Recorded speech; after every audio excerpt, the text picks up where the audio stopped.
Isinailalim sa state of calamity ang Tagum City dahil sa dengue outbreak. Siyam na ang namatay. Nasa frontline ng balitang yan, si Mon Gualvez. Naabutan ng News 5 si Nanay Lynn na nililinis ang kanilang kanal sa Barangay Visayan Village para iwas dengue. Sinisiguro rin niyang walang nakatenggang tubig na posibleng pangitlugan ng mga lamok. At bilang pantaboy sa mga lamok, nagpapausok din siya sa kanilang paligid. Ginabutangan po. Nilalagyan ko din ng mosquito repellent ang aking 2 anak para iwas talaga sa dengue. Isa lang ang Barangay Visayan Village sa 23 barangay sa Tagum City na may mataas na kaso ng dengue sa lungsod. Dahil dito, isinailalim na sa state of calamity ang Tagum City ngayong buwan. Mula Enero hanggang Nobyembre nitong taon, umabot sa 1,054 ang nagkadengue sa lungsod.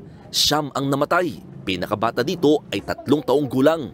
Ayon sa Tagum City Health Office, isa sa mga rason ng dengue outbreak sa kanila ay ang sunod-sunod na pag-ulan. Dahil dito, muling naglabas ng abiso ang Health Office ng Tagum kung paano makakaiwas sa dengue. Una dyan, ang pagsuyod at pagsira sa pinamumugaran ng mga lamok sa inyong bahay gaya ng mga nakaimbak na tubig.